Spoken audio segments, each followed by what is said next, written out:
Good morning, dear students. Welcome back to your geography class. Once again, this is your geography teacher, Miss I. Chakraborty. Now, students, in last class, we have started a new chapter, North America, right?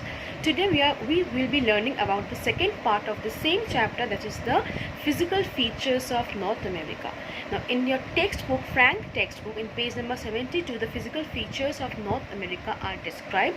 You can see that the physical feature or the physical division of North America is mainly three types. What are those types? First one is Western Cordilleras. That means the western part is mainly covered or consisted of mountains known as Western Cordilleras or mountain range.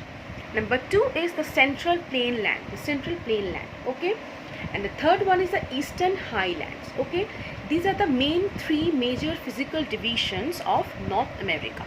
Now, question can come from this part.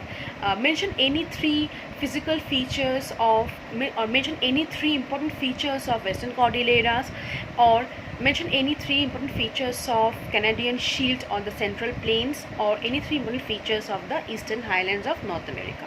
Okay, then you need to write any 3 points, or rather I can say that you need to write the main important points.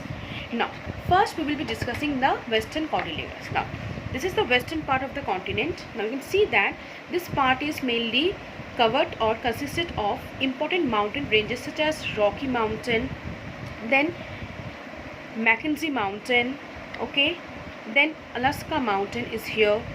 Then you can see that Cascade Mountains is here. All these mountains are mainly located in the western part of the continent.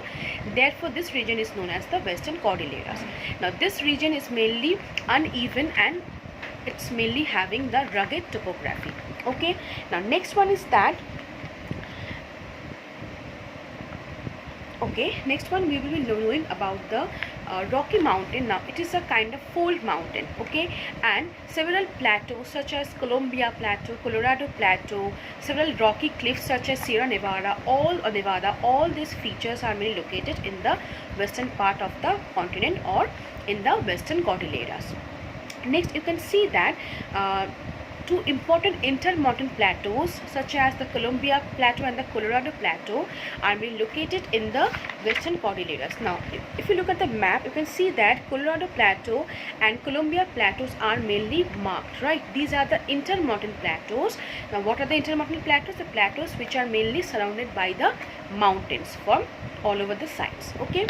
Now, next feature of this Western Cordilleras is that several high peaks such as Mount McKinley or Denali in Alaska are mainly located or is mainly located in this western part of the continent. Now, this western part, another important feature of this western part is that this area is mainly volcanic prone or earthquake prone region. That means several volcanic activities and earthquakes are mainly occurring within this western part of the continent. Next one is that it is also forming the rain shadow region. That means Western Cordillera, in that region rain shadow zones are there. Now, what are rain shadow zones? A mountain, it has two sides, right? Now, one side of the mountain is mainly getting rainfall due to the moisture. That side is known as the windward side, and the opposite side is known as the leeward side, which does not get rainfall. So as the rain shadow zone are mainly is getting less rainfall, therefore these rain shadow zones, over these zones several deserts are mainly located. Okay, so in the rain shadow regions of North America, several deserts we may get to see. These are the important features of the Western Cordilleras. Now, second one is the Central Plain. If you look at the map, page number 70, you can see that the central part of North America is mainly the plain land, which is mainly consisted of or made up of old rock. Okay, now in this part an important feature is Canadian Shield. It's very important. Now, below the Hudson Bay, if you look at the map, just below the Hudson Bay, this part is known as the Canadian Shield. This part, okay, it is Hudson Bay. Below this, the Canadian Shield is mainly located. Okay, now what is this? What are the features of this Canadian Shield? Now, this Canadian Shield is mainly made up of oldest rock of the world. Okay, first feature.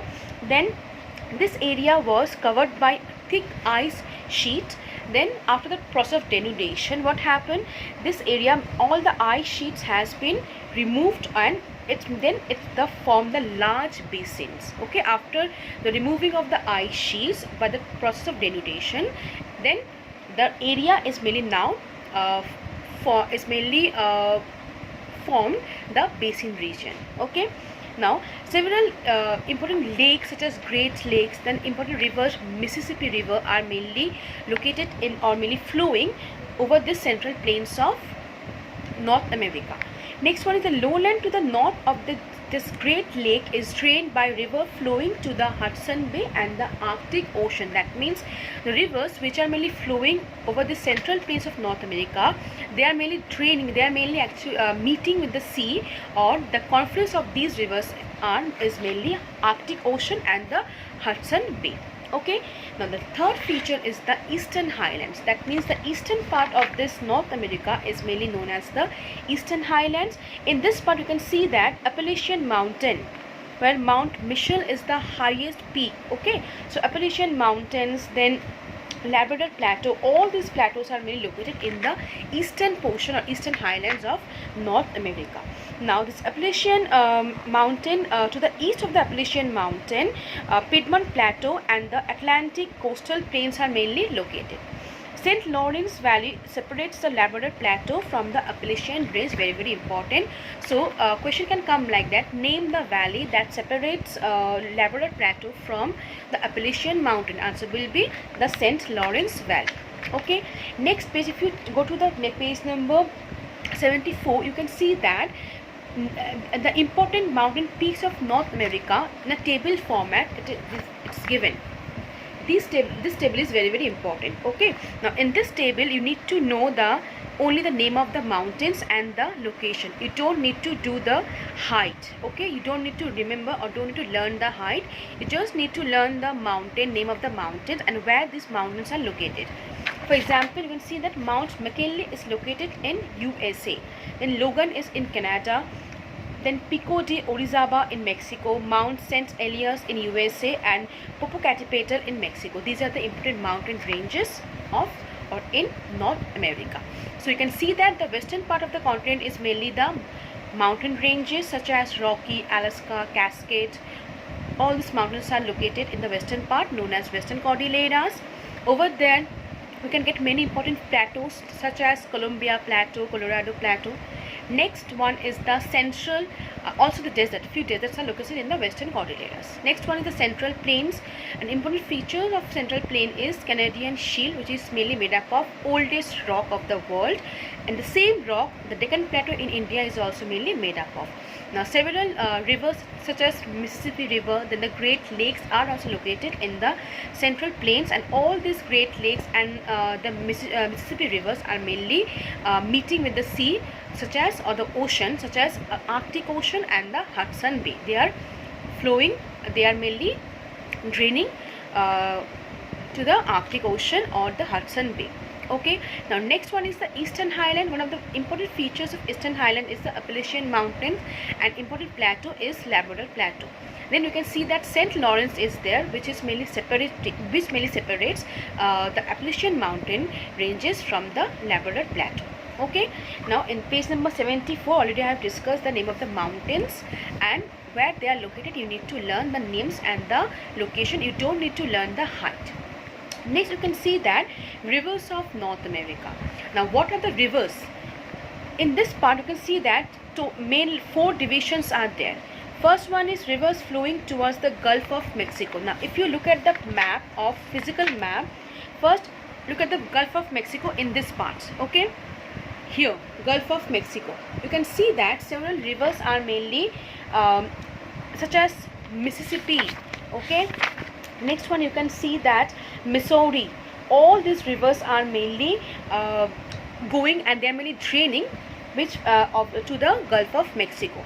Okay, so from this part question can come like that: name 2 or 3 important rivers flowing towards the Gulf of Mexico. Then you need to write the names such as river Mississippi, then the Missouri, all these rivers. Okay, next one you can see that the rivers flowing towards the Hudson Bay and Arctic Ocean. So what are the rivers which are mainly flowing towards the Arctic Ocean and the Hudson Bay? Answers are mainly the river Mackenzie is the most important flowing river. Okay, River Mackenzie. In your map, you can see that the Mackenzie River is there. Okay, it is one of the important river of North America. Next, you can see that rivers flowing towards the Pacific Ocean. Okay, what are the rivers?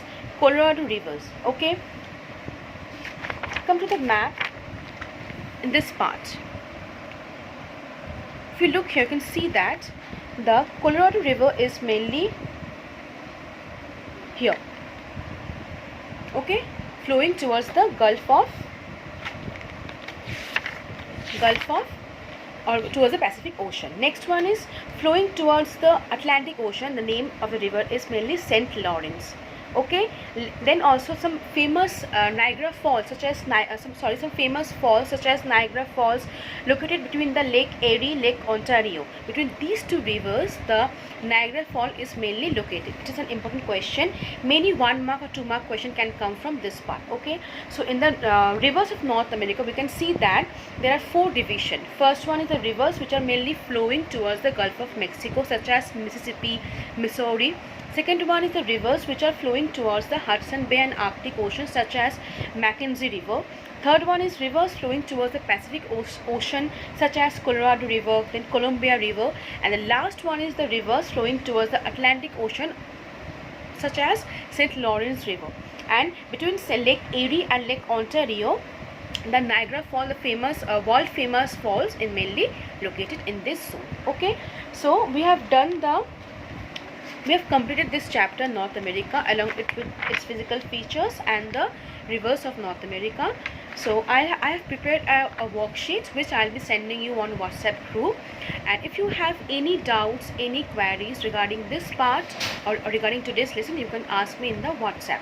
And I have also made a PDF over there. The things which I have written in the PDF, you need to copy those things in your exercise copy, geography exercise copy, as classwork, and give today's date.